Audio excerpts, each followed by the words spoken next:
আবার ঘুরে আসবে না আবার বলে 300 টাকার মধ্যে 15 টাকা হচ্ছে বেস্ট 30 এ কেউ আছে 30 30 30 3 5 35 35 35 আপনি শুধু একা বলেন 40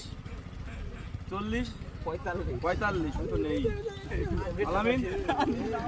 45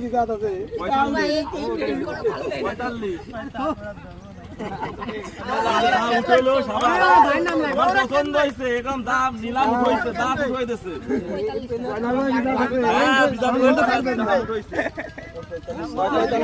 এই যে প্লেয়ার প্রথম বিক্রিত প্লেয়ার নিলামের প্রথম বিক্রিত প্লেয়ার 40 টাকায় এই যে প্রথম বিক্রিত প্লেয়ার 40 টাকায় বিক্রি হয়ে গেছে ক্যাপ্টেন অনেক কিনেছে।